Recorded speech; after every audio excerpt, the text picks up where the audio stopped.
ఇవాళ మనం సాధించే వాక్యము 4 వారాల నుంచి అంచెదినమున జరుగు తీర్పునకు లోకమును సిద్ధపరచు దేవుని మాటలు బైబిల్ మాట. అంచెదినము తీర్పున్నది. అంచెదినం అంటే మనం లోకం పెట్టిన రోజు అంచెదినం మనకి. సృష్టి అంతం కూడా అంచెదినమే కదండి. అంచెదినం అనే ఏమీ లేదనుకుంటున్నాను పాపం. ఇక్కడ ఉండగానే అన్ని జరిగిపోవాలి, ఇక్కడ చాలు మట్టి గాలి అనుకుంటాను. అయితే దేవుడు ఆ విధంగా తన ప్రణాళిక, ఆయన ప్రణాళిక వేరు. శాశ్వతము ఆయనతో ఉండాలి, ఆయనతో మనం ఉండాలి, మనతో ఆయన ఉండాలని ప్లాన్ సకాలం. అంచెదినమున జరుగు తీర్పునకు అని చెప్పండి. అంచెదినమున జరుగు తీర్పునకు లోకమును సిద్ధపరచు దేవుని మాటలు, దేవుని ఆజ్ఞలు. అంటే చెప్పండి, అంటే లోకమును రక్షించుటకు వచ్చిన యేసుక్రీస్తు మాటలు. ఎవరు మాట్లాడేయండి? ఆ మాటలోనే సమస్తము ఉందండి. ఆశీర్వాదం ఉంది, రక్షణ ఉంది, మాట వరకు శిక్ష ఉంది. ఆ విధంగా 4 వాక్యాంశాలు, 4 వాక్యాంశాలు మనం సాధించాం. ఇప్పుడు 5వ వాక్యాంశం సాధిద్దాం. ఈ క్రమంలో సాతాను రాజ్యము దేవుని రాజ్యం అని గత 2 వారాలు సాధించాం. సాతాను రాజ్యంలో ప్రజలు ఏ విధంగా ఉంటారు, దేవుని రాజ్యంలో ప్రజలు ఎలా ఉంటారు అని సాధించాం. అయితే సాతాను రాజ్యం నుండి దేవుని రాజ్యంలోనికి సువార్త ద్వారా పిలువబడుట. మరి సాతాను రాజ్యంలో నుంచి దేవుని రాజ్యంలో ఎలా వస్తాడు మానవుడు? అసలు మనుషులంతా ఎక్కడ ఉన్నారు? సాతాను రాజ్యంలోనే ఉన్నారు. మనకి 1 యోహాను పత్రిక 5:19 లోకమంతా దుష్టుని అన్నది. లోకమంతా సాతాను రాజ్యంలోనే ఉన్నారు.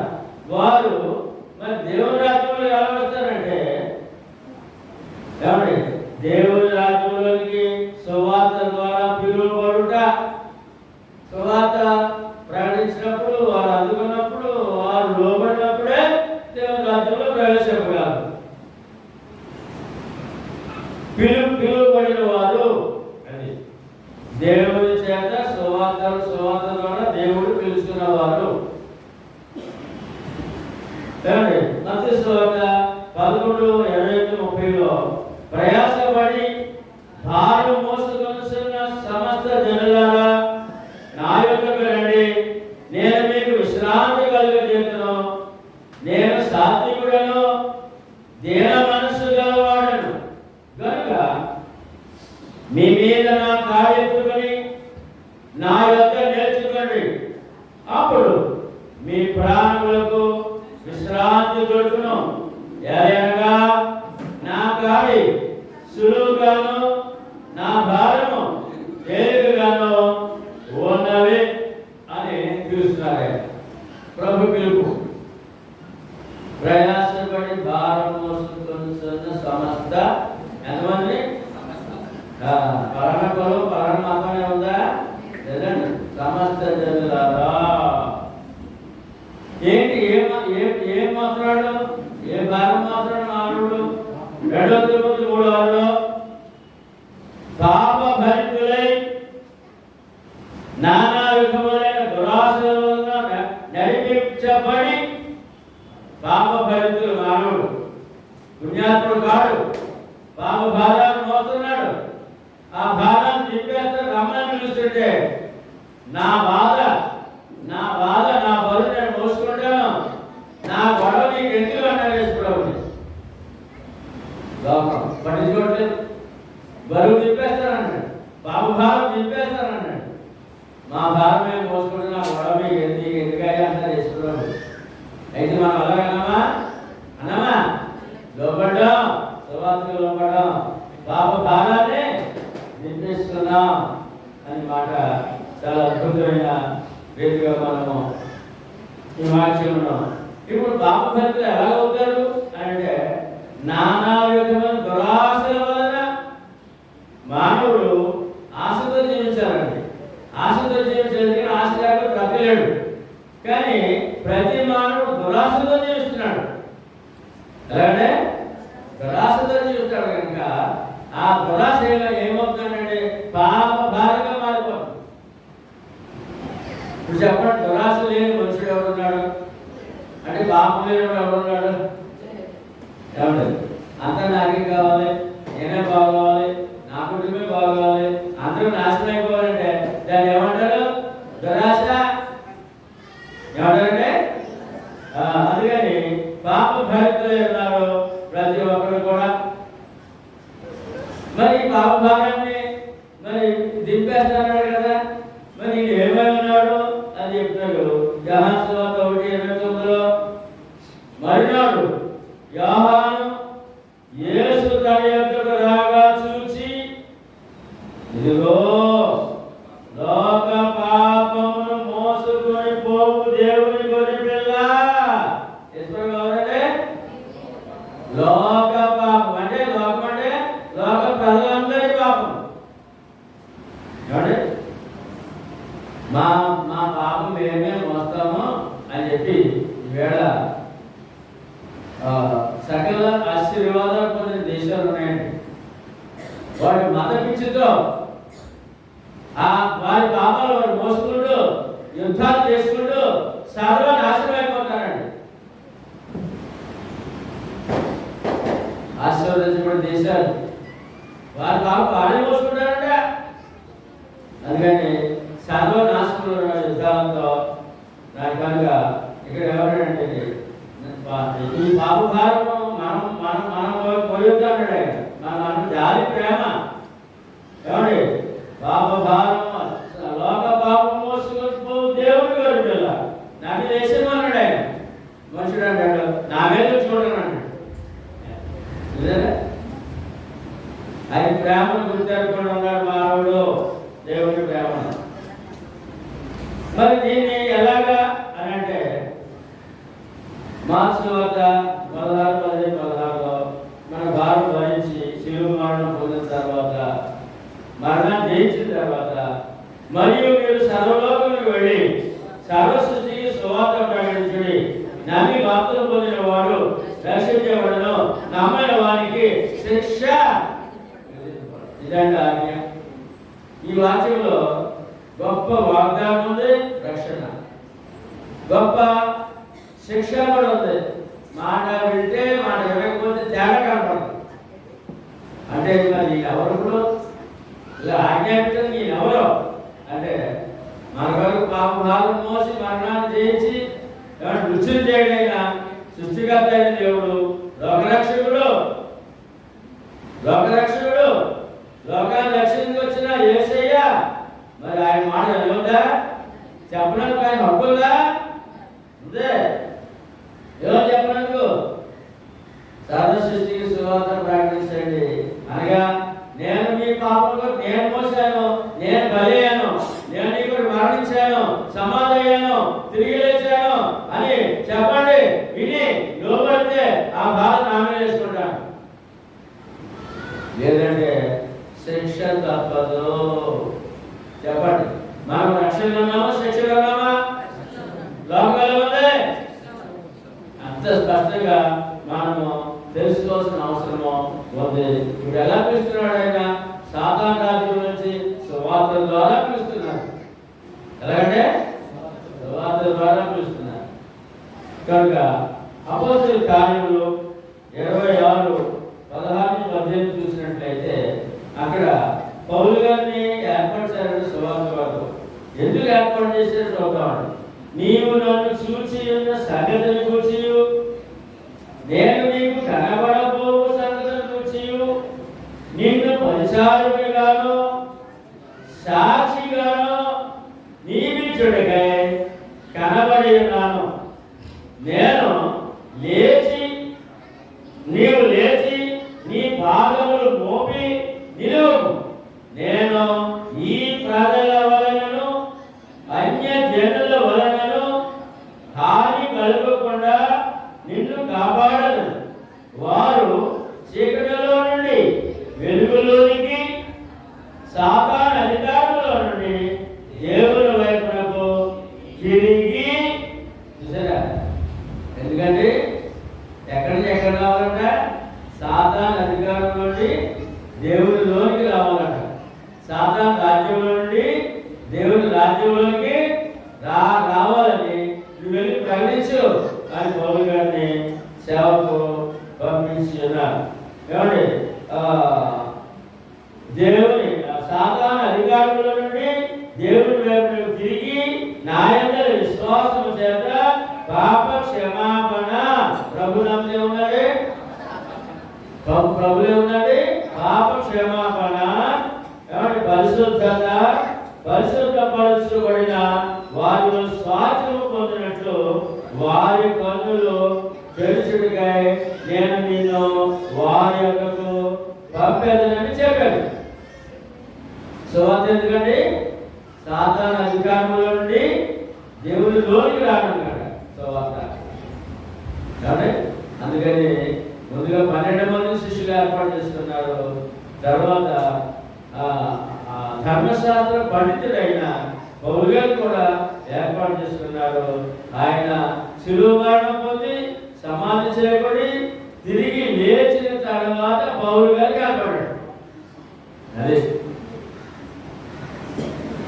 దైవ దర్శనం పౌలు గారు కనపడి, నువ్వు నా మీద తిరగబడుతున్నావు, నేను నా సేవకుడిగా చేస్తారా? ఎందుకంటే సాధారణ అధికారం లోకమంతా ఉంది. దేవుడి వైపు నడిపించాలంటే సత్యవాక్యము సువార్త ప్రకటించాలి. నేను ఆ పనికి నేను పంపిస్తున్నాను కనుక మరి వారు కన్నులు తెరవబడితే నేను వారి కన్నులు తెరవబడదు. కాబట్టి పరలోక స్వాస్థ్యం పొందను నేను నిన్ను వారి మధ్యకి పంపిస్తానని ఈవేళ సువార్త ఎందుకునంటే, ఏమంటే దేవుడిలో 2 వరాలు ఉన్నాయి. 2 వరాలు. జీవితకాలం ఎప్పుడైతే సువార్తలో బాప్తిసం పొందామో జీవితకాలం కాపుదల. ఎందుకంటే జీవితకాలం తోడు, సదాకాలము దేవుడితో భాగ్యం. అంటే ఇక్కడ ఆశీర్వాదం కావాలి, ఈ లోకం విడిచిన తర్వాత దేవుడితో ఉండాలి. ఇదంటే ఆయన సంకల్పము. అందుకని మనం పిలుచున్నారండి. ఈ లోకంలో అన్ని అనుభవించిన తర్వాత, అంత క్షేమంగా జీవించిన తర్వాత నరకానికి పోకూడదు. ఎక్కడికి వెళ్ళిపోకూడదు? నరకానికి వెళ్ళిపోకూడదు. ఎక్కడ సుఖంగా ఉండాలి? ఆత్మ కూడా సుఖంగానే ఉండాలి. అదే ఆయన సంకల్పం. కనుక ఇప్పుడు చెప్పండి, దైవభక్తి లాభమా నష్టమా? ఏమంటే లాభమే కదా. ఈ లాభాన్ని అనుభవిస్తూ పరలోక భాగ్యం వరకు కూడా మనం ఎదురు చూస్తూ ప్రయాణం చేయాలి. అదే దైవభక్తి లాభాన్ని కేవలం శరీరం కొరకే మనం ఆలోచించకూడదు. పరలోక ఆస్తి కొరకు కూడా మనం ఆశ కలిగి ఉండాలి, నిరీక్షణ కలిగి ఉండాలి. అప్పుడే నువ్వు పరిపూర్ణ భక్తురాలు. కేవలం ఇక్కడే నాకు ఏం చేశాడు దేవుడు, నేను నమ్ముకున్నాను, నాకు అన్ని పనులు అయిపోయి, నేను నమ్ముకున్నాను, నాకు ఏం చేయలేదు, ఇలా కాదండి. ఖచ్చితంగా నమ్మవు కనుక ఆయన నీకు చేయలేదు రెడీగా ఉన్నాడు, నీ కోరికలు చేసి రెడీగా ఉన్నాడు, నీ అవసరాలు చేసి రెడీగా ఉన్నాడు. మరి తర్వాత ఏంటి? ఇవన్నీ అనుభవిస్తూ ఎన్ని వేల సంవత్సరాలు ఉంటాం మనం? ఎవరైనా దేవుడి నన్ను అనుభవించి ఎన్ని వేల సంవత్సరాలు ఉంటాయి ఇక్కడ? మరి 100 సంవత్సరాలు ఉంటావా? 100 పూర్తయ్యే అవకాశం లేదు కదా. మరి తర్వాత ఏంటి? అనే మాట విశ్వాసి నిజంగా భక్తుడైతే ఇక్కడ తోడుంది, పరలోకంలో చోటుందని ఆ ప్రయాణమే మనకి ఎంతో ఆశీర్వాదకరము అనే విషయాన్ని మనము ఎల్లప్పుడూ రెండు విషయాలు, రెండు వరాలు, రెండు ఆశీర్వాదాల వరకు మనము నిరీక్షణ కలిగి ప్రయాణం చేస్తుండాలి. ఆ క్రమంలో ఈవేళ వాణి భౌతిక ఆశీర్వాదాలు ఉన్నాయి దేవుళ్ళు, నన్ను నా బిడ్డలు దేవుడు విడిచిపెట్టడని తాను ప్రయాణం చేస్తుంది. అంతేకాకుండా ఈ లోకం శాశ్వతం కాదు, ఎప్పుడో వెళ్ళిపోతాం, పరలోకం రెడీ ఉందని పరిపూర్ణ విశ్వాసంతో కష్టాలు భరించి తను ప్రయాణం చేసింది. ఈవేళ గొప్ప లాభంలో ఉంది. మనందరికీ ప్రేమ ఏర్పాటు చేశారు కృతజ్ఞత కూడంతో, వారు అంత గొప్ప మేలు జరిగింది. అందుకని భక్తి జీవితం లాభమా నష్టమా? గడి చెప్పాలా? లాభం ఎన్ని లాభాలు? ఎన్ని? రెండు. ఏంటంటే నీలో ఏమున్నాయి? రెండు ఉన్నాయి, శరీరము ఆత్మ. ఏమన్నాయంటే మరి రెండింటికి నీకు ఆశీర్వాదం ఉందా? కావాలి కదా. ఆ రెండింటికి ఆశీర్వాదం ఎక్కడుంది? దేవుడు. మరి ప్రాణం ఉంది, ఆ ప్రాణానికి ఏ ఆయుష్? మూడు ఉన్నాయి మనకి, శరీరము, ప్రాణము, ఆత్మ. ప్రాణం అంటే దీర్ఘాయుషు, శరీరానికి ఆరోగ్యము, క్షేమము, పోషణ, ఆత్మకి రక్షణ, పరలోక భాగ్యము. నేను కావాలంటే కనుక అతి లాభంలో ఉండాలంటే సువార్తలో పడాలి, దేవుడి రాజ్యంలో ఉండాలి. ఎక్కడంటే మనం ఎక్కడున్నా రైట్. తర్వాత అపోస్తలుల కార్యములు 2:38-41 వరకు ఎలాగా దేవుడి రాజ్యంలో వస్తారు? మరి పేతురు, వీడు మారు మనసు పొంది పాప క్షమాపణ నిమిత్తము ప్రతి వాడు యేసుక్రీస్తు నామమున బాప్తిస్మం పొందుడి, అప్పుడు మీరు పరిశుద్ధాత్మను వరము పొందుదురు. మొట్టమొదటి సువార్త ప్రకటించిన అపోస్తలులు మొట్టమొదటి సువార్త ప్రకటించినప్పుడు వారు బాప్తిస్మం పొందారట. ఎందుకు పొందాలి బాప్తిస్మము? చెప్పండి, ఎందుకు బాప్తిస్మం పొందాలి? రైట్, అదే జ్ఞానం, అది తెలివి, అది విశ్వాసం. తర్వాత ఈ వాగ్దానము మీకును మీ పిల్లలకును దూరస్తులందరికీ, అనగా ప్రభువైన దేవుడు తన యొద్దకు పిలిచిన వారు అందరికీ చెందునని వారితో చెప్పారు.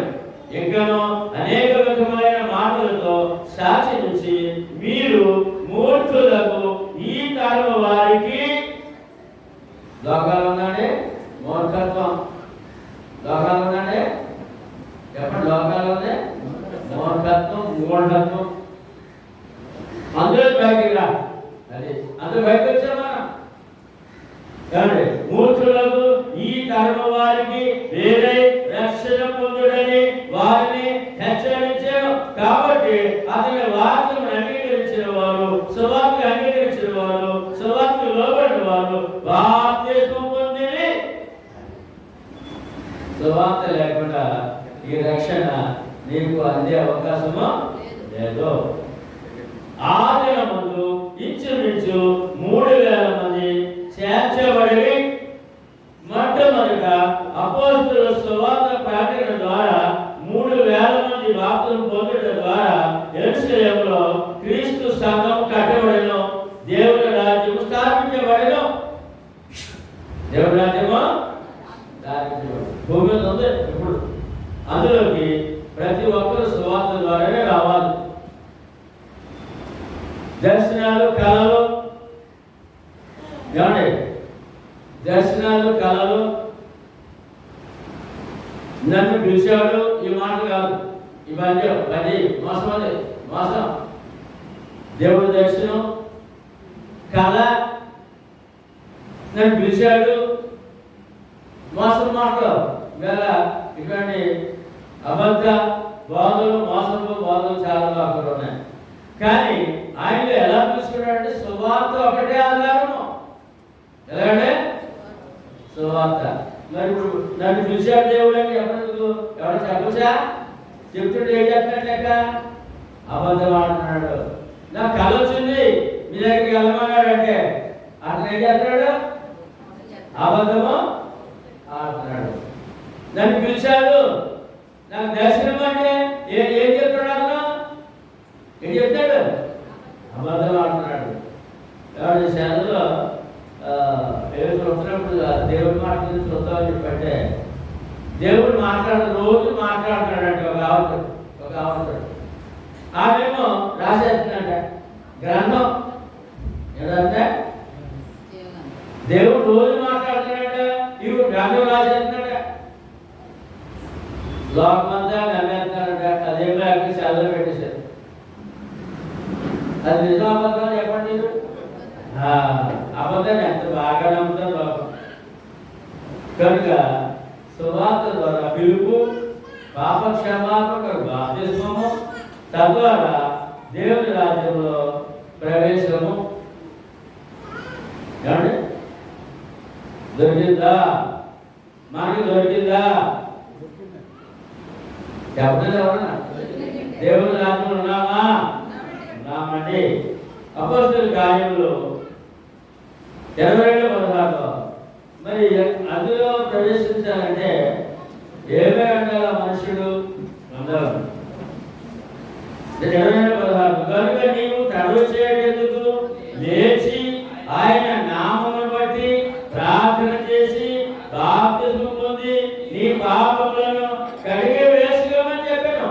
అది బాప్తిస్మం ఎందుకంటే పాపములు కడిగి వేసుకోవాలి. ఉచితముగా ఏ తీర్థయాత్ర చేయగలదు, ఏ కొండ ఏ కొట్ట ఎక్కలేదు. సువార్తకు లోబడి బాప్తిస్మం పొందితే నీ పాపములు కడిగి వేయబడతాయి అని పౌలు గారు చెప్తారు. అంటే మామూలు కొలస్సీ రాసిన పత్రిక 1:13-14 ఆయన మనలను అంధకార సంబంధమైన అధికారంలో విడుదల చేసి తాను ప్రేమించిన తన కుమారునికి రాజ్య నివాసులుగా చేశారు.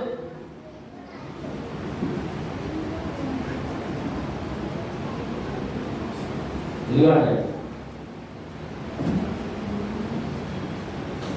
పరిశీలన క్రీస్తు సంఘము మాట్లాడుతూ దేవుడు కుమారుడు క్రీస్తు రాజ్యముగా మిమ్మల్ని చేశాను అని చెప్తారు ఇక్కడ. మరి దేవుడి రాజ్యంలో సభ్యులు ఎలా అవుతారు అని అంటే అక్కడ ఉన్నాడు మాట 4వ వచనంలో.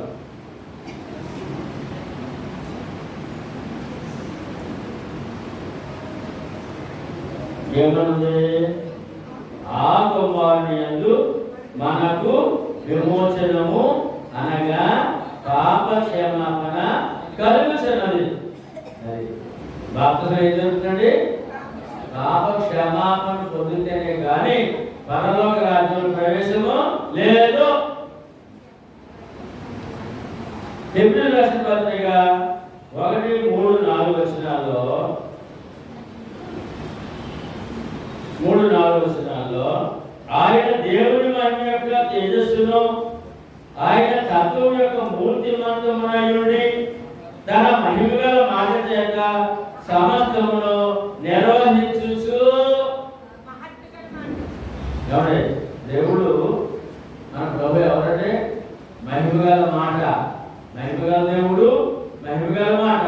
ఆయన మాటతో సృష్టినే నడిపిస్తున్నాడు. ఆయన దినచర్య, ప్రతి దినము దినచర్య అనే నోటి మాట ద్వారా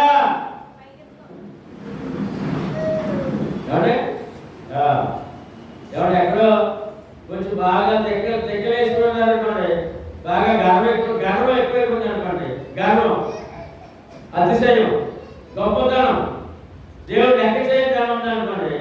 ఆయన ఒక మాట చెప్తాడంట తుఫాన్తో, తుఫాను నువ్వు అలా ఒక రౌండ్ వేసుగా. ఏంటంటే విజయ్ కుమార్ అంటే తుఫాను నువ్వు రౌండ్ ఎలాగే ఎలాగా అమెరికా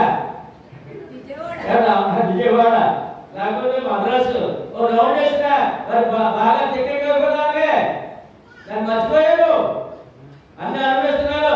జ్ఞాపకం లేదు, నేను జ్ఞాపకం లేదు. ఒక రౌండ్ అయ్యి ఆ నోటి మాట మహత్వ గల మాట.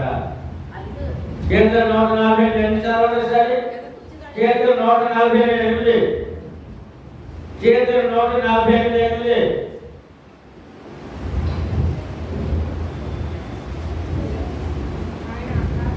చదవండి. యెహోవాను స్తుతించుడి, ఆకాశవాసులారా యెహోవాను స్తుతించుడి, ఉన్నత స్థలముల నివాసులారా ఆయనను స్తుతించుడి, ఆయన దూతలారా మీరందరూ ఆయనను స్తుతించుడి, ఆయన సైన్యములారా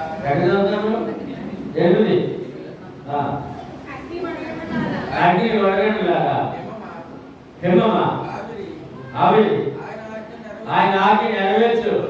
తుఫాను అదే తుఫాను ఎవరు మాట్లాడారు?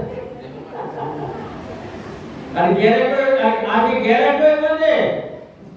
ఓకే అమెరికా ఏమైపోతే గేరెట్ అయిపోయింది. ఓ రౌండ్ వేసిరా, ఓ రౌండ్ ఆయన మాట తుఫాను. చూడండి ఇక్కడ మళ్ళీ ఎప్పుడు పత్రిక ఎందుకు మాట చెప్పాడంటే ఆయన మాటతోటే దినచర్య లోకానికి మంచి కాదు. ఆయన అందరూ చెప్పాడు, ఆయన దేవుని మహిమ యొక్క తేజస్సును ఆయన తత్వం యొక్క మూర్తిమంతమునై ఉండి తన మహిమగా మాట చేత సమస్తమును నిర్వహించుచు.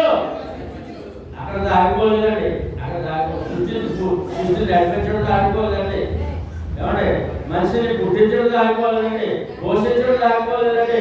మరి ఇంకొకసారి ఉందండి, అందరూ చెప్పండి, పాపముల విషయంలో శుద్ధీకరణ తానే చేసి ఎవరిలో పాపక్షేమం ఎవరిలోనే ఎవరిలోనే యేసుక్రీస్తులో పాప క్షమాపణ పొందే వరకు ఏ మనుషుడు దేవుని రాజ్యంలో ప్రవేశమో లేదు.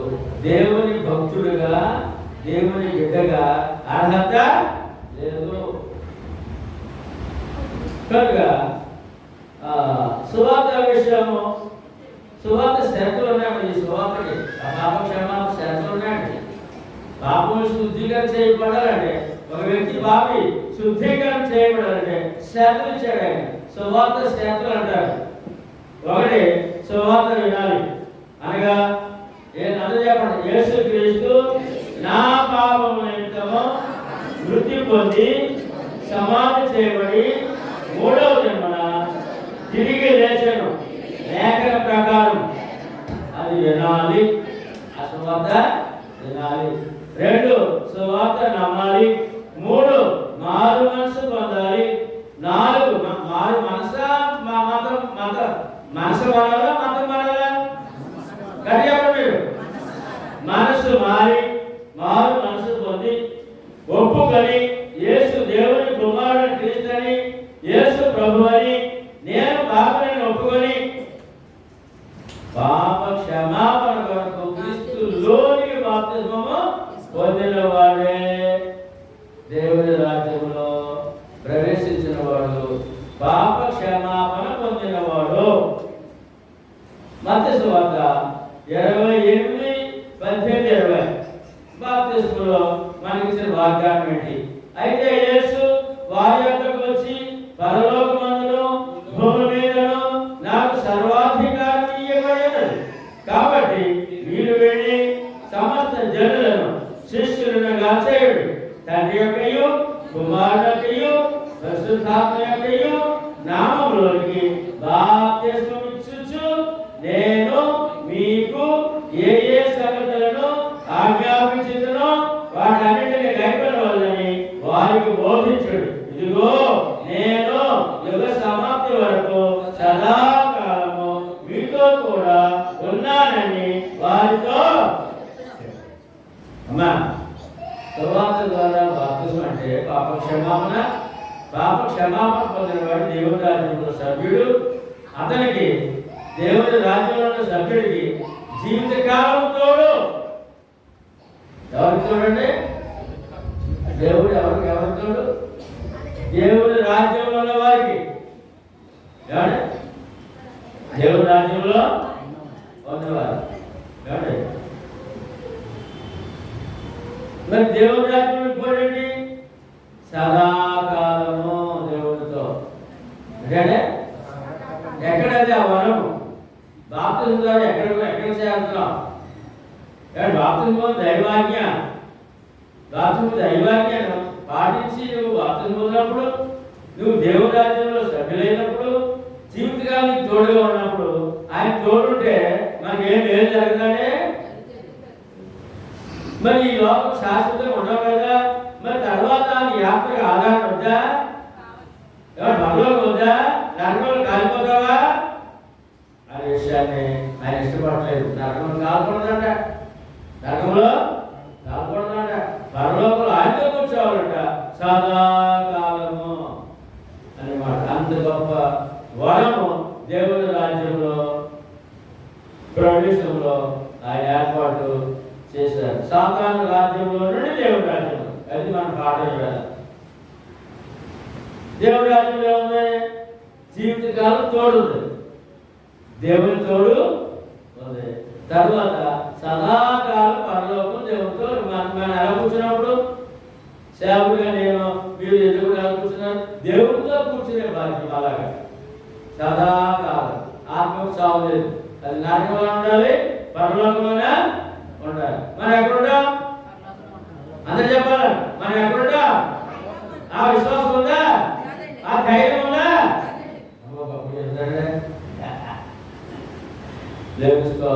మీ మాటకి ఏమండి? అది వాగ్దానం అండి, దేవుడి వాగ్దానం. ఆయన అబద్ధపడి కూడా కాదు. గల్తీ 3:27 ఎలా జరుగుతుంది అది? అందరూ చెప్పండి. క్రీస్తులోనికి బాప్తిస్మం పొందిన మీరందరూ క్రీస్తుని ధరించుకున్నారు. ఎవరున్నారు నీతో? నీతో నేను ఆవరించి ఎవరున్నారంటే బాప్తిస్మంలో క్రీస్తుని ధరించుకున్నారు. ఏమండి? అంటే ఎక్కడికి బాప్తిస్మం పొందాలో తెలియతే ప్రభుని నమ్ముతున్నారు. క్రీస్తులోని గట క్రీస్తులోని ఏంటి? అదేంటి? ఏమంటే క్రీస్తులోని ఏంటి? అర్థం కాదు. దానికి అర్థం చెప్పారు. మొదటి కొరింథీ పత్రిక 12:13 ఎలాగనగా యూదులమైనను గ్రీసు దేశస్థులమైనను దాసులమైనను స్వతంత్రులమైనను మనమందరం ఒక్క శరీరంలోనికి ఒక ఆత్మ యందే బాప్తిస్మం పొందుతూనే. కొరింథీలో ఉన్న క్రీస్తు సంఘం అంటే వారు ఎక్కడ బాప్తిస్మం పొందారు, ఎక్కడికి బాప్తిస్మం పొందారని వివరిస్తున్నాడు పౌలు గారు. క్రీస్తు సంఘంలోనికి బాప్తిస్మం ఎక్కడ జరగాలంటే ఒక్క శరీరం. అంటే బైబిల్లో శరీరం అంటే సంఘం అండి. ఎన్ని సంఘాలు? ఒకటి. ఆ సంఘం ఏది? మరి బాప్తిస్మం ఎక్కడ పొందాలి? దొరికిందా మన భాగ్యం? 2000 సంవత్సరాలు వెళ్ళిన మాట చెప్పి క్రీస్తు సంఘంలోకి నిజంగా క్రీస్తు సంఘంలో క్రీస్తులోని కంటే అర్థం క్రీస్తు సంఘంలో బాప్తిస్మం జరిగే వరకు అతను దేవుని రాజ్య పౌరుడు కాడు. సాతాను రాజ్యం ఉన్నట్టే.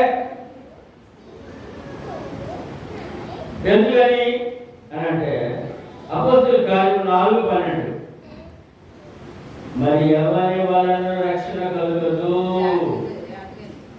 ఈ నామముననే మనము రక్షణ పొందవలను గాని ఆకాశము క్రింద మనుషులలో ఇయ్యబడిన మరి ఏ నామమున రక్షణ పొందలేము అనేదో. రక్షణ ఏంటంటే యేసుక్రీస్తు నామములోనే. ఆకాశం క్రింద మనుషులలో ఇవ్వబడిన ఏ నామమున రక్షణ లేదు అని స్పష్టంగా చెప్పాడు. చెప్పారు. మరి లోకంలో 33 కోట్ల నామాలు ఉన్నాయంట.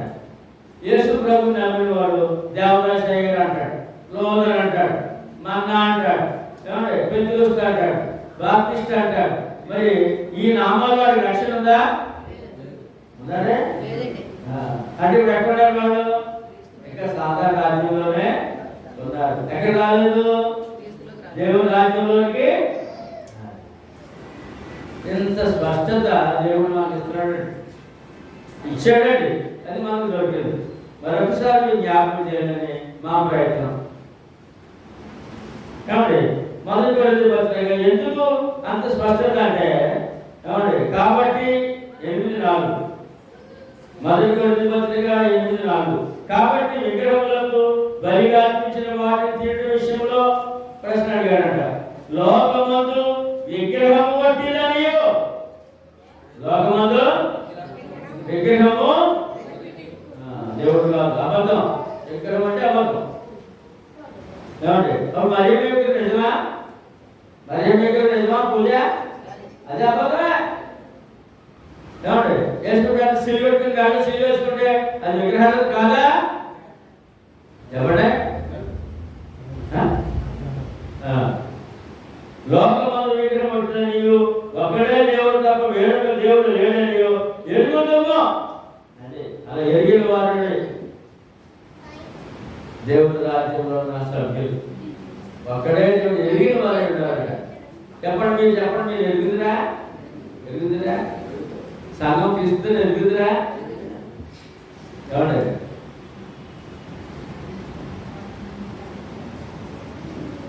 దేవుడు ఉన్నాడని, ఆయన ఒక్కడే అని ఎరిగి నమ్మి ప్రభు అయిన యేసుక్రీస్తు సువార్తకు లోబడి పాప క్షమాపణ ఆత్మ రక్షణ కొరకు క్రీస్తు సంఘములోనికి బాప్తిస్మం పొందిన వారు సాధారణ రాజ్యంలో నుండి దేవుని రాజ్యంలోనికి ప్రవేశించిన వారు వారే ధన్యులు.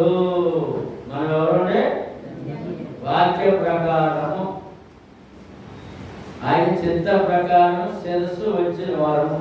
అదే ఇక్కడ అర్థం.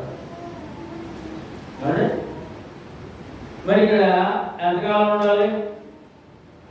పని అయిపోయిన మళ్ళీ దాన్ని దారిపోవాలా? అనుకుని పని అయిపోయింది, అక్కడ మళ్ళీ వెళ్ళిపోవడానికే దాడడం. అనుకుని పని అయిపోయింది, ఎంత వెళ్ళిపోవాలా? ఎంతకాలం ఉండాలి ఇక్కడ?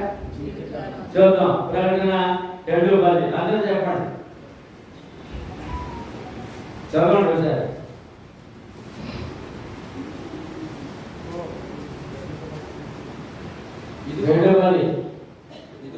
ఇదిగో మీరు శోధింపబడినట్లు అపవాది మీలో కొందరిని చెరకు అప్పగించబోతున్నాడు. 10 దినములు మీకు శ్రమ కలుగును, మరణం వరకు నమ్మకముగా ఉండము. నేను నీకు జీవకిరీటము. ఎప్పుడో నమ్మకుండా ఇక్కడ దేవుని రాజ్యంలో ఎప్పుడో కంటే సాతాను తన ప్రయత్నం చేస్తాడంట. మరణం వరకు నమ్మకం అంటే అర్థం చేసినండి. ప్రాణాపాయం వచ్చినాను ఎంత పుట్టినట్టు ఏముంది అక్కడ? ప్రాణాపాయం వచ్చినా సరే నీవు దేవుడు రాజ్యోత్సవుడుగా ఆ భవిష్యత్తు కాపాడుకోవాల్సిందే. జీవితకాలం అన్న మాటలో కష్టాలు ఉన్నాయి, శ్రమలు ఉన్నాయి, మరి సుఖాలు ఉన్నాయి, ఆశీర్వాదాలు ఉన్నాయి, మళ్ళా ఇబ్బందులు ఉన్నాయి, బలహీనతలు ఉన్నాయి, ప్రమాదాలు ఉన్నాయి, ప్రాణాపాయాలు ఉన్నాయి. అయినా నీవు స్థిరత్వం కలిగి మా అల్లుడు దేవస్థానంలో ఉన్నారు. ఎంత ప్రమాదం అంటే నా కూతురు తన భార్య మరణం అంచులు వెళ్ళిపోయిందండి. అయినా విశ్వాసంగా ప్రార్థన కోరాడు, విశ్వాసం ఉన్నాడు, వేళ దేవస్థానం ఉన్నాడు. ఆయన ఇక్కడ అదే మాట మరణకరమైన అని మాట. ఎందుకంటే మరణకరమైన ప్రమాదం ఏదైనా నీ విశ్వాసం సడలిపోకూడదు, నీ దేవుని రాజ్యంలో తొలగిపోకూడదు అని మాటను అక్కడ చదివిస్తున్నాడు. దేవుడు ఎంత గొప్ప దేవుడు చూడండి. గర్వించే దేవుడు. ప్రమాదాలు వచ్చినప్పుడు విడిచిపెట్టేవాడు కాదు. ఏంటంటే విడిచిపెట్టేవాడు కాదు. అద్భుతంగానేమో ఆ కుటుంబంలో దేవుడు చేశాడు. దేవుని రాజ్యంలో నుండి సాధారణ రాజ్యంలోనికి వెనుతిరిగిపోయే వారు కూడా ఉన్నారు. అందుకే ఇక్కడ ప్రకటన గ్రంథంలో మాట చెప్పాడు, ప్రాణాపాయం వచ్చినా నువ్వు వెనక్కి తిరిగిపోతాయా, నీ రక్షణ కాపాడుకో, జీవకిరీటం కూడా ఉంది, పరలోకం ఉంది, నాతో కూర్చుంటావు, కష్టాలు భయపడకు, ప్రమాదాలు భయపడకు, ధైర్యంగా ప్రయాణం చేయి, నేనున్నా తోడుగా, నేను ఉన్నాను. భక్తులను వాగ్దానం. కనుక ఈ కొన్ని సమస్యలు వచ్చినప్పుడు, కష్టాలు వచ్చినప్పుడు వెనుతిరిగిపోయే ప్రమాదం కూడా ఉంది. అది కూడా మనం సాధించాలి. పరలోక రాజ్యంలో పౌరులుగా ఉన్నాం, భవిష్యత్తు వచ్చింది, దీన్ని కాపాడవలసిన బాధ్యత ఉంది. దేవుని రాజ్యం నుండి మళ్ళా సాధారణ రాజ్యంలోనికి తిరిగిపోయే వారు ఉన్నారు. మళ్ళా ఉన్నారు లేదు చెప్పండి. అదే ఎలాగని ఈ యాగో పత్రిక 5:19-20 నా సహోదరులారా, మీలో ఎవరైనానో సత్యం నుండి తొలగిపోయినప్పుడు మరి అప్పుడు అతన్ని సత్యం నుండి మళ్ళీ ఇచ్చని ఎడలా, సత్యంలో తొలగిపోయే ప్రమాదం ఉందని చెప్తారు. ఉందంటే అదే ఏమంటే అతను నచ్చలేదు అనుకోండి, సేవకుడు నచ్చకపోయినా తొలగిపోతాడు, ప్రకటన విశ్వాసం నచ్చకపోయినా తొలగిపోతాడు, ప్రార్థన కోరినప్పుడు సేవకుడు మర్చిపోయినా తొలగిపోతాడు, ఏమంటే కష్టాలు వచ్చినా తొలగిపోతాడు, సుఖాలు వచ్చినా తొలగిపోతాడు. ఎంత రకాలు ఉంటాయి, ఎంత రకాలు ఉందండి. ఏమంటే కనుక ఇక్కడ సత్యమును తొలగిపోయే ప్రమాదం ఉందని, ఏమంటే అటువంటి సమయంలో ఏమంటే సత్యంలో ఉన్నవాడు అతన్ని పురుగొల్పాలట, మళ్ళించాలట. లేకపోతే సత్యమును తొలగిపోయిన వాడు రాజ్యంలోని వాళ్ళ వెనక్కి చూసేవాడు అతడు పాపము చేస్తున్నాడు అన్నమాట. మనం ఎవరంటే పాప క్షమాపణ పొందిన వారు. మనం ఎవరంటే మళ్ళా నువ్వు ఈ యొక్క రాజ్యం వెనకెళ్ళిపోవాలని ఆలోచన కలిగితే మళ్ళా పాపం చేస్తున్నావు, తప్పు మార్గంలో ప్రయాణం చేస్తాం. మళ్ళా ఏ మార్గం అంటే పాపిని వారి తప్పు మార్గం నుండి మళ్ళించిన వాడు మరణానికి వెళ్ళిపోతున్నాం. మళ్ళా 3 ఉన్నాయి ఇక్కడ. దేవుడి రాజ్యం మళ్ళీ వెనకెళ్తే పాప అయిపోతున్నావు, తప్పు మార్గంలో వెళ్తున్నావు, మరణానికి అనగా అథాయస్సు 1, 2 ఆ యొక్క నరక ప్రాప్తి. నరకాన్ని కూడా మరణం అన్నారు, ఆత్మ మరణం, నరకాన్ని మరణం అన్నారు. అథాయస్సు తర్వాత నరకము. సత్యం తొలగితే ప్రమాదం ఉందండి. అందుకని మళ్ళా దేవుడు హెచ్చరించాడు ఆ యొక్క సంఘాన్ని. వచ్చింది హెచ్చరిక, ఇప్పుడు మనకు కూడా అందుతుంది హెచ్చరిక. ఏమండి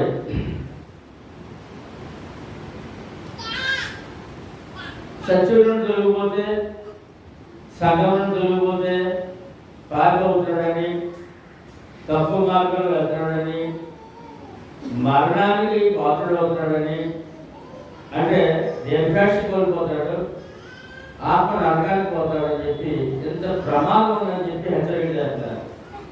గల్తీ రోమాలు రాసిన 8:11 ఎలా వస్తుందని తప్పుకోవడం, మీరు శరీరానుసారంగా ప్రవర్తించిన ఎడల అని, మీరు శరీరానుసారంగా ప్రవర్తించిన ఎడల చావలసిన వారు ఎదురు. ఏమండి దేవుని రాజ్యంలో సభ్యులు ఆత్మాసారంగా ప్రయాణం చేయాలండి, వాక్యానుసారంగా ప్రయాణం చేయాలండి, శరీరసారం కాదండి. మీరు చావలసిన వారే ఉంటారు. అంటే అటువంటి క్రీస్తులో మనం బ్రతికాం. క్రీస్తులో చెప్పండి అందరూ, మన అపరాధముల చేతను పాపముల చేతను మీరు చచ్చిన వారైనగా క్రీస్తులో బ్రతికిన వాడు మళ్ళా శరీర క్రియలు వెళ్తే మళ్ళా ఆత్మ చచ్చిపోతుంది అన్నాడు దేవుడు. అది తప్పుకోవడం అంత ప్రమాదం ఉంది. క్రీస్తు కృప మీరు శరీరానుసారంగా ప్రవర్తించిన సావవలసిన వారు ఇద్దరు కానీ ఆత్మచేత శరీర క్రియలను చంపిన జీవించెదరు. ఏమండి? వాక్య ప్రకారం శరీర కోరికలను అనుసుకొని ఏమండి శరీరానుసార జీవితం కాదు, ఆత్మానుసార జీవితమే క్షేమం. అది శరీరానికి క్షేమమే, కుటుంబానికి క్షేమమే, ఆత్మకి క్షేమమే అని ఎప్పుడైతే వాక్య ప్రకారం ప్రయాణం చేస్తావో, నువ్వు విన్న వాక్యాన్ని, నువ్వు చదివిన వాక్యాన్ని నమ్మి వాక్య ప్రకారం జీవించే మనసును ఇచ్చినప్పుడు ఆత్మకి లాభమే, శరీరానికే లాభం. రెండు లాభాలు కావాలా? ఒకటి చాలా ఒకటి చాలంటే రెండు కావాలి, ఒకటి చాలా రెండు కావాలి అని రోమా పత్రికలో మళ్ళీ హెచ్చరిక చేస్తారు. జాగ్రత్త, మళ్ళీ తొలిగిపోతారు, పడిపోతారు, దిగిపోతారు. శరీర క్రియలు బట్టి మీరు జీవించినట్లయితే వాక్య ప్రకారం జీవించండి, లాభాలు ఉన్నాయి. దేవుని దృష్టిలో బ్రతికిన వారు ఏమిటారు? గలతీ 1:6-9 చూద్దాం. ఎలా తప్పిపోతారు అని అంటే వల్ల క్రీస్తు కృపను బట్టి మిమ్మల్ని పిలిచిన వారిని విడిచి భిన్నమైన సువార్త తట్టుకు మీరింత త్వరగా తిరిగిపోవడం చూడగా నాకు ఆశ్చర్యం అవుతున్నది. ఎందుకంటే రక్షణ పొందిన వారు భిన్నమైన సువార్త తట్టు వెళ్ళిపోతారట. భిన్నమైన సువార్త తట్టు అంటే విగ్రహాలు తెచ్చుకోనుకోండి, ఇక్కడేం బాగోలేదు నాకు, అప్పుడే బాగుందని వెనక్కి వెళ్ళిపోవడం. మతశాఖ తెచ్చుకోనుకోండి, ఇక్కడేం బాగోలేదు నాకు అని మతశాఖ వెళ్ళిపోవడం. కాబట్టి అందరూ మొక్కు తీర్చుకుంటారు, తలనేలాలు ఎక్కడికి వెళ్దాం ఇప్పుడు? గౌరీపట్నాలు లేకపోతే విజయవాడ. ఎంత సులువుగా తిరిగిపోవడం చూడగా అంటాడు. కాబట్టి క్రీస్తు కృపను బట్టి మిమ్మల్ని పిలిచిన వారిని మన ఎవరు పిలిచినారంటే సువార్త ద్వారా దేవుని రాజ్యం పిలిచినారు కదా. పిలిచిన వారిని విడిచి మళ్ళీ మనం పాత ఆలోచనతో ఏమంటే మన సృష్టి పూజగా మళ్ళీ మనసాక లేక మళ్ళా ఇంకా క్రీస్తు సంఘము కొబ్బరి ప్రార్థన, క్రీస్తు సంఘము మరి కొండ, ఈ రెండు నాటకమో జాగ్రత్తగా ఉండాలి. అది మరి యొక్క సువార్త కాదు కానీ క్రీస్తు సువార్తను చెప్పుకొని మిమ్మల్ని కలవరపార్చిన వారు కొందరు ఉన్నారు. మేము మీకు ప్రకటించిన సువార్త గాక మరి యొక్క సువార్తను మేమైనను పరలోకం నుండి వచ్చిన యొక్క దూత అయినను మీకు ప్రకటించిన ఎడల అతడు శాపగ్రస్తుడవును గాక. ఇప్పుడు చెప్పండి, లోకంలో మత్స్యాకులు సేవకులు పెద్ద పెద్ద గొప్ప గొప్ప అంగీలు వేసుకుని చేసే సేవ శాపగ్రస్తులడా? ఎవరుండాలా? శాపగ్రస్తులు నడిపించే ఆ సంఘం ఎలా ఉంటుంది? ఆశీర్వాదం ఉంటుందా? ఎవరినా? ఇప్పుడు అందరూ శాపగ్రస్తులే. చూడండి, దేవతలతో కూడా ఈ సువార్తలు జనంగా చెప్తూ దేవతలకు శాపగ్రస్తులంట. మేము ఈ వరకు చెప్పిన ప్రకారం ఇప్పుడునో మరలా చెప్తున్నాము, మీరు అంగీకరించిన సువార్త గాక మరి ఒకటి ఎవరైనా మీకు ప్రకటించడా వాడు శాపగ్రస్తుడు గాక. ఏం చెప్పాలి ఇప్పుడు? మత్స్యాకి ఏం చెప్పాలి? ఇదిగో వాక్యంలో చెప్తుంది, సువార్తకు భిన్నంగా మీరు ప్రయాణం చేస్తే శాపగ్రస్తులు అవుతారట, జాగ్రత్తగా ఉండండి. శాపగా చెప్పాలి, మీరు విశ్వాసకి చెప్పాలి. ఏ విశ్వాసకి? మాత విశ్వాసకి. ఎబ్రిల్ రాసిన పత్రిక వెనక్కి వెళ్ళిపోవడం అనే మాట మనం చూస్తున్నాం. దేవుడు రాజ్యం రావడం మళ్ళీ వెనక్కి పోవడం.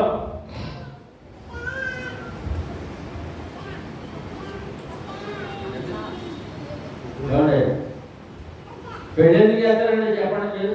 పెళ్లి అమ్మాయికి పెళ్లి ఎందుకు చేస్తారు? అబ్బాయికి పెళ్ళి ఎందుకు చేస్తారు? మీ అనుభవం చెప్పండి అన్నమాట. కదా పెళ్ళి ఎందుకు చేస్తారు, పెళ్ళి ఎందుకు చేసుకుంటారు? పాపం చేయకుండా ఉండడానికి శాంతి మాట రావాలి. జీవితకాలం వారు కలిసి ఉండాలి. విడివిడిగా కాదు, విడివిడిగా కాదు, కలిసి ఉండాలి కదండి. మరి లోపల అమ్మాయికి ఎక్కువ వస్తుంది అనుకోండి, నేను విడిపోతాను అన్నాను బాబా, దాని పరిస్థితి ఏంటి? అబ్బాయికి ఎక్కువ వస్తుంది, నేను విడిపోతాను, ఆడి పరిస్థితి ఏంటి? ఏమండి ఎంత అవసరం, ఎంత నరకం చేస్తుంది లోపల చెప్పలేదు. ఏమండి అమ్మాయి కానీ అబ్బాయి కానీ పెళ్ళైన తర్వాత వారు కలిసి ఉండే జీవించాలి, కష్టాలు నష్టాలు భరించుకోవాలి, ఒకరికి సమాధానం పరుచుకోవాలి, చక్కగా ప్రయాణం చేస్తే క్షేమంగా ఉంటారు, ఆశీర్వాదాలు పొందుతారు కదా. అది మన జీవితంలో ఉంటారు. మరి దేవుడిని విడిచిపెట్టి వెనకెళ్ళిపోతే అది కూడా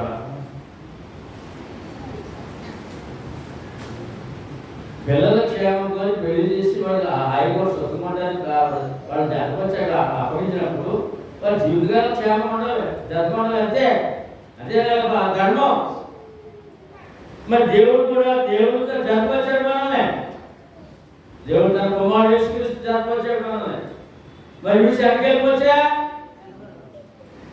అంటే ముందు శరీర జ్ఞాపకం చేసి మీకు బాగా అర్థమవుతుంది. హెబ్రీ 10:39 ఆఖరి మాట.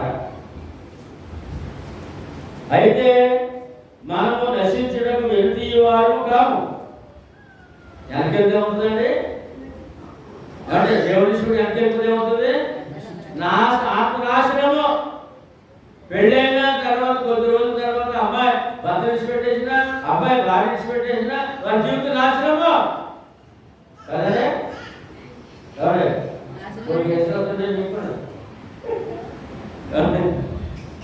మరి ఇక్కడ విడిచిపెడితే నాశనము, మరి దేవుడు విడిచిపెడితే అన్నట్టుగా. అందుకని అయితే మనము నశించడం వెలుగుతీవారు కాము కానీ ఆత్మను రక్షించుకున్నట్టుకు. ఎందుకంటే ప్రయాణము, ఈ విశ్వాసం ఎందుకు, ఈ సువార్త ఎందుకు, ఈ సంఘం ఎందుకు, ఈ ఆరాధన ఎందుకు, నా చుట్టూ జీవితం ఎందుకు చెప్పాలి, అందరూ చెప్పాలి. ఆత్మను ఒకే మాట ఇంకేలేదు. ఆత్మను రక్షించినట్టుకు విశ్వాసం గలవారమే ఉన్నాము. ముందుగా నడుస్తాము, ముందుకే నడవాలి, వెనక్కి కాదు. కనుక ఎందుకు అంటే పరలోక ప్రయాణము, ఆత్మరక్షణ. మన కలగడ కుటుంబం ఉంది ఇక్కడ, వాళ్ళు జరిగిన వేడని బట్టి ప్రేమ రెడీగా ఉన్నారు ఇక్కడ. ఏమండి మరి వాళ్ళకి వచ్చిన కష్టాలు, నష్టాలు, ప్రమాదాలు, ఇబ్బందులు ఇక్కడ ఎన్నని చెప్పలేం. వెనకడుగు వెయ్యలేదు. ఏంటి గోల్ ఏంటంటే ఆత్మరక్షణ. అమ్మా చెప్పరా ఏంటంటే దేనికి? ఆత్మరక్షణ. కష్టాలను భరించుకుంటూ ప్రయాణం చేశారు. శరీరానికి వదిలిపెట్టాడు దేవుడు, శారీరక వదిలిపెట్టలేదు కదా. ఆశీర్వాదంగా దేవస్థానం కూర్చున్నారు వాడు. ఆత్మరక్షణ ఏంటంటే మన ఆశీర్వాదంతో పాటు నువ్వు నేను ఎల్లప్పుడూ ఆలోచించేది ఏంటంటే నా ఆత్మరక్షణ. యేసు ప్రభు గారు ఒక మాట ఇశ్రాయేలు ప్రజల మధ్యన ఒక మాట చెప్పారు. యోహాను సువార్త 8:21 చదవండి మాట.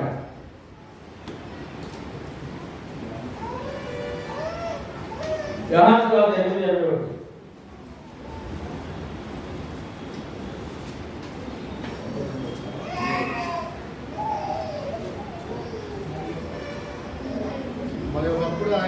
మరి ఒకప్పుడు ఆయన నేను వెళ్ళిపోతున్నాను, మీరు నన్ను వెతుకుదురు కానీ మీ పాపములోనే ఉండి చనిపోదురని, నేను వెళ్ళి చోటికి మీరు రాలేనని అవి కూడా పాపం చనిపోతే ఏంటండి పరలోకము.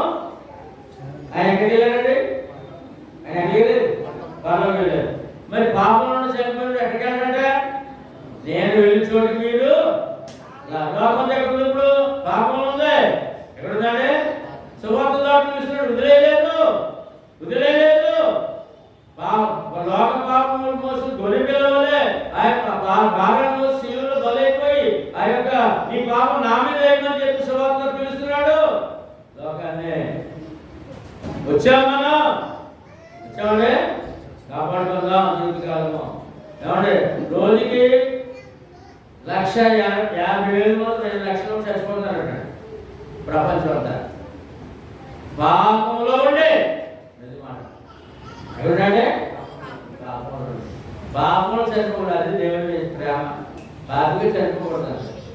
ఎంత ధన్యులు అండి మనం, ఎంత ఆశీర్వాదం అండి. ఇది కాపాడుకుందామా? 100 వందలు